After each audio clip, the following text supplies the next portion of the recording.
Sound take 7 action. तो क्या मैं अभी जो सर भी कह रहे हैं, अचल जी भी कह रहे हैं, भाई तू कौन मैं खामखा, तो क्या हमने एक ऐसे अनप्रेडिक्टेबल वर्ल्ड लीडर की बात को माना समझा जिसमें वो कश्मीर तक ले आया? भैया भारत और पाकिस्तान के बीच जो ऑनगोइंग वॉर है, ऑनगोइंग स्ट्रेस है, उस तक महदूद रहिए ना। ये भी क्या हमने होने दिया क्या कि भाई वो कश्मीर तक पहुंच गए? और क्या कहता दिख रहा है Donald Trump, I am going to increase trade substantially with both these great Nations.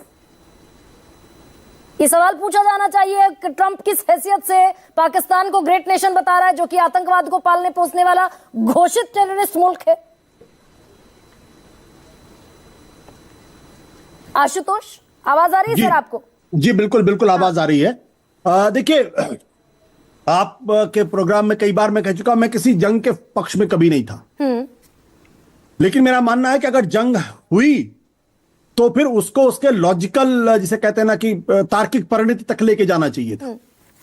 या तो जंग में उतरिए मत, और अगर जंग में उतरे हो तो फिर दुश्मन को इतना सबक सिखा दीजिए कि आइंदा फिर कभी वो अपना फन न उठा सके। You are right bro. मुझे लगता है कि इस पूरे घटनाक्रम में जो बात मेरी बिल्कुल समझ में नहीं आती है कि आप उस पाकिस्तान पर विश्वास कर रहे हैं कि उसके एक डीजीएमओ ने फोन किया और कहा कि भाई अब हम युद्ध नहीं करना चाहते, और हमने कहा जी बिल्कुल सही बात है आपकी, आप 100% सही हैं। ये मजाक हो रहा है क्या? आप देश को बताइए ना, किन कारणों से समझौते हुए, किन कारणों से सीज फायर आपने रोका? आप क्या बता रहे कि 3:30 बजे हमारे पाकिस्तान के डीजीएमओ का फोन आया, हमने उसकी बात को सुना और हमने कह दिया कि 5 बजे जो है अब सीज फायर हो जाएगा इस देश के अंदर। पता है इस देश के लोग मूर्ख हैं क्या? उनको इतनी बात समझ में नहीं आती है? हकीकत क्या है?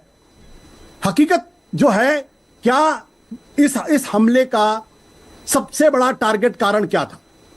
पाकिस्तान को सबक सिखाना ताकि पाकिस्तान फिर कभी इस मुल्क के मासूम लोगों का कत्ल करवाने की हिम्मत ना कर सके। क्या पाकिस्तान ने सबक सीखा? हम बार बार कह रहे हैं, नमाज़े जनाजा में शिरकत करता दिखा। हम बार बार कह रहे हैं कि हम ऑल आउट वार के पक्ष में नहीं थे। हमने देखिए पहली बार तो आतंकवादियों के ठिकानों पर निशाना बनाया, हमने मिलिट्री ठिकानों पर निशाना नहीं बनाया। अरे पाकिस्तान की जनता हमारी दुश्मन, हम कर क्या रहे हैं? ऐसे तो नहीं होता है। मतलब हमारी इतनी सहानुभूति पाकिस्तान की जनता के साथ क्यों है? किस बात को लेके है? तो क्या गारंटी आज भारत सरकार ये दे सकती है, देश के प्रधानमंत्री देश को गारंटी दे सकते हैं कि अब इस ऑपरेशन सिंदूर के बाद इस देश के अंदर कहीं किसी कोने में आतंकवादी गतिविधि नहीं होगी, कहीं किसी कोने में पहलगाम जैसी घटना नहीं होगी, किसी मासूम की जान नहीं जाएगी, और पाकिस्तान ने सबक सीख लिया, पाकिस्तान अब कभी हिंदुस्तान की तरफ आंख उठा के नहीं देखेगा? देश संकट में है। इतना छोटा पहले कभी नहीं हुआ होगा। अरे आज के जमाने में ग्लोबल वर्ल्ड है। पाकिस्तान में इस वक्त खुशियां मनाई जा रही हैं, वहां के अखबारों में बड़े बड़े हेडलाइंस छप रहे हैं, इट्स अ ग्लोरियस विक्ट्री, वहां सेलिब्रेशन हो रहा है।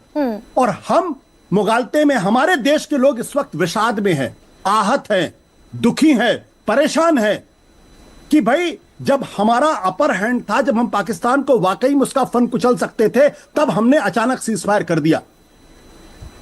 और क्यों सीज फायर कर दिया? क्योंकि पाकिस्तान के डीजीएमओ का फोन आ गया था जी। वहां अमेरिका के राष्ट्रपति अपने ट्वीट पे एक बार नहीं 2 बार, और क्या कह रहे हैं? हम पाकिस्तान को आतंकवादी मुल्क मान के चलते, रोग मुल्क मान के चलते, फेल्ड स्टेट मान के चलते। वो कह रहा है कि वो महान देश है।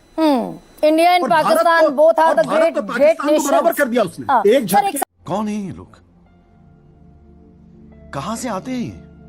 सवाल यहाँ पर यह भी बनता है क्या, एक सवाल यहाँ पर यह भी बनता है कि जिस पाकिस्तान के साथ हमने भरोसा करके ही सही, मान लीजिए अमेरिका की मध्यस्थता में ही सही हमने सीज फायर का ऐलान किया, उसने 3 घंटे उसकी लिहाज नहीं रखी, 3 घंटे उस सीज फायर की इज्जत नहीं रखी उस पाकिस्तान ने। नहीं। तो एक्ट ऑफ वॉर हमने अगर कंसीडर किया था, एक्ट ऑफ टेरर को, तो रिटेलिएट होना चाहिए था उतनी ताकत से। गर्मा जी, अगर पाकिस्तान हमारे पास गिड़गड़ा रहा था 3:30 बजे कि नहीं भैया अब हम बर्बाद हो जाएंगे, टूट जाएंगे, युद्ध को खत्म करो, युद्ध को खत्म करो, हम बर्बाद हो जाएंगे, तो जो पाकिस्तान 3:30 बजे गिड़गड़ा रहा था हमारे पास, वो रात को 8 बजे क्यों सीज फायर का वायलेशन कर रहा, क्यों हमारे तरफ फायरिंग कर रहा? गिड़गड़ाने वाला आदमी तो डर गया ना, फिर वो बुरी तरीके से घबरा गया ना।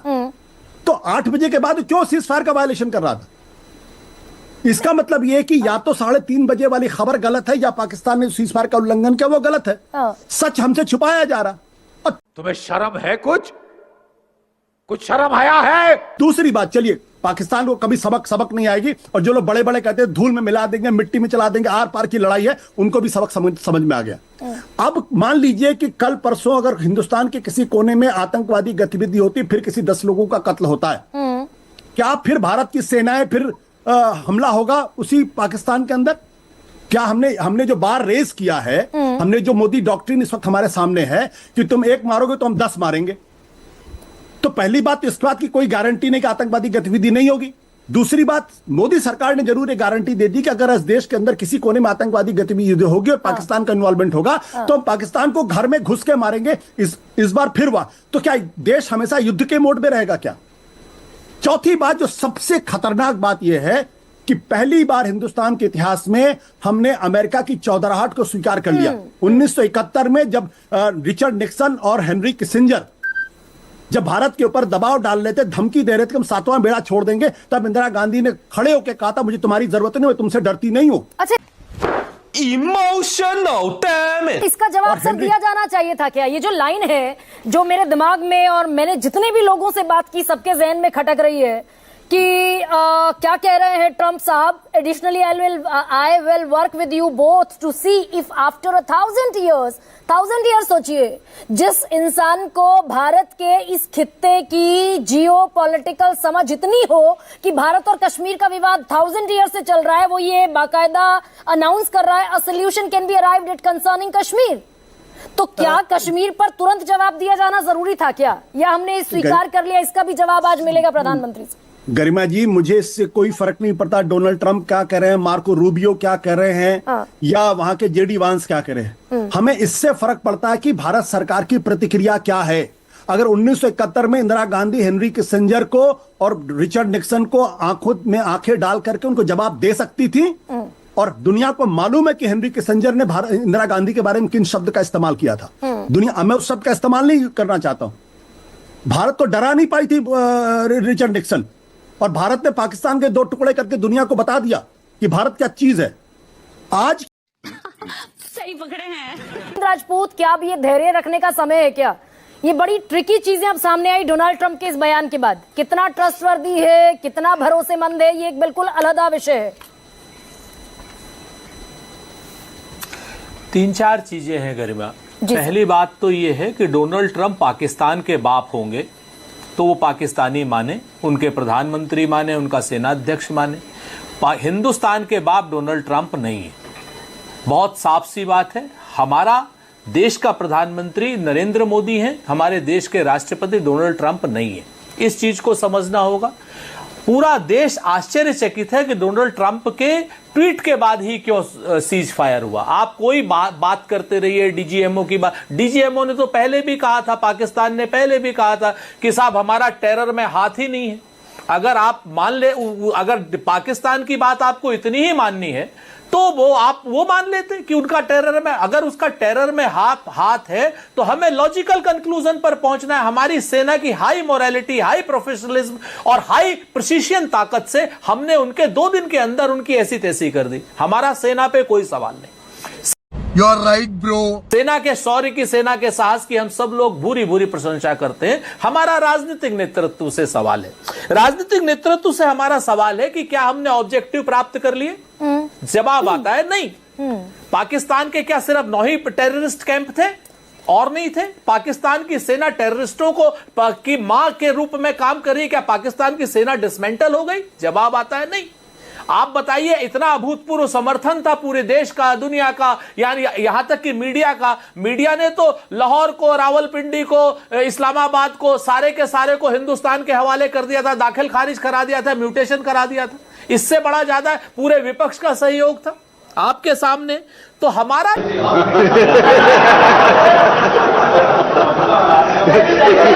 यहां पर सवाल यह है कि ये जो तीसरे देश की बात आ रही है, डोनाल्ड ट्रंप की बात, और वो बार बार कह रहा है, और बार बार भारतीय जनता पार्टी हो चाहे भारतीय जनता पार्टी की सरकार हो, कोई उसको डिनाई नहीं कर रहा, सूत्र के रूप में बात कर रहे। भाई होगा, भारतीय जनता पार्टी का बाप होगा डोनाल्ड ट्रंप, हमारा बाप नहीं। नहीं सुरेंद्र ये जी, चीज जो अभी भारतीय recent जनता पार्टी statement को है, कैटेगोरिकली कहनी होगी। हाँ, ये जो रीसेंट स्टेटमेंट है इस पर मुझे आपकी टिप्पणी चाहिए। ट्रंप कह रहे हैं वी स्टॉप्ड न्यूक्लियर कॉन्फ्लिक्ट। मैं वही बात कह रहा हूं आपसे कि ये भारतीय जनता पार्टी की सरकार के लिए शोध का विषय और शर्म का विषय है अगर वो इसको तुरंत डिनाई नहीं करती है। तो ये भारतीय जनता पार्टी की सरकार जब विदेश में रिप्रेजेंट करती है तो हमको और आपको दोनों को रिप्रेजेंट करती है। मेरे प्रधानमंत्री हैं नरेंद्र मोदी, और वो आज की डेट में डोनाल्ड ट्रंप लगातार बदतमीजी पे बदतमीजी किए जा रहा है पिछले 3 दिनों से, और भारत की सरकार चुप बैठी है। और ये सवाल अगर हम पूछेंगे तो आज बुद्ध मुस्कुरा रहे हैं, बुद्ध पूर्णिमा है, आज ये हो जाएगा, आज वो हो जाएगा। अभी 8 बजे आपको एक जुमलेबाजी सुनने को मिलेगी। कहा तो हमको कहा जा रहा था पीओके हमें दे देंगे। एक सेकंड, इस पर क्या थोड़ा भरोसा किया जा सकता है? दीपक बोरा, बिल्कुल है हमें। मैंने कहा हमें प्रधानमंत्री पर भरोसा है, हमें प्रधानमंत्री पर भरोसा है, लेकिन हम प्रधानमंत्री से आज की डेट में डिसाइसिव बात सुनना चाहते हैं। डिसाइसिव, ये तो लेटेस्ट न्यूज है। मुझे क्रेडिट नहीं चाहिए, सुनना चाहते हैं प्रधानमंत्री से कि डोनाल्ड ट्रंप के ऊपर आप प्रधानमंत्री जी कहिए कि वो भारत देश का बाप नहीं है। भाजपा का अगर आपको बाप बनाना है तो बनाइए, वैसे हम मानते नहीं हो भाजपा का भी बाप है, लेकिन जिस तरीके से पिछले 3 दिन से डोनाल्ड ट्रंप हिंदुस्तान की बेइज्जती कर रहा है। सर ये बहुत छोटा सा, ठीक है सर, थैंक यू आशुतोष, बहुत छोटा सा 10 सेकंड में कंक्लूड ये कीजिए कि अगर ये जो दीपक वोरा कह रहे हैं वो इस वक्त की एक एक्सक्लूसिव इंफॉर्मेशन है, उस वक्त तो पाकिस्तान और ज्यादा घुटनों पर होना चाहिए था, शर्तें ला दी जानी चाहिए थी। आशुतोष बहुत संक्षेप में सर कंक्लूड कर दीजिए। आशुतोष प्लीज अनम्यूट कीजिए ना सर अपने आप को। देखिए, जो बात ट्रंप कह रहे हैं कि हमने परमाणु संघर्ष को रोक दिया, और उस बहाने वो ये बताने की कोशिश कर रहे हैं कि दरअसल जब ये बात उनको पता चली तो उन्होंने भारत को इस बारे में जानकारी दी होगी, और भारत ने इसके बाद फिर अपना कास्ट बेनिफिट एनालिसिस किया होगा, और उसके बाद सीज फायर पर तैयार हो गए। मेरा प्रश्न ये है कि क्या भारत सरकार को पहले से मालूम नहीं था कि पाकिस्तान के बाद 170 प्लूटोनियम बेस्ड न्यूक्लियर आर्सेनल्स हैं? पूरी दुनिया को मालूम है। तो जंग छिड़ने के पहले आपको मालूम था कि उनके पास न्यूक्लियर वेपन्स हैं, तो आपको अपना अटैक उसी संदर्भ में और उसी के फ्रेमवर्क में रखना चाहिए था। तुम चुल्लू भर पानी में जाके डूब के मर जाओ। खत्म, bye bye, tata, goodbye, गया।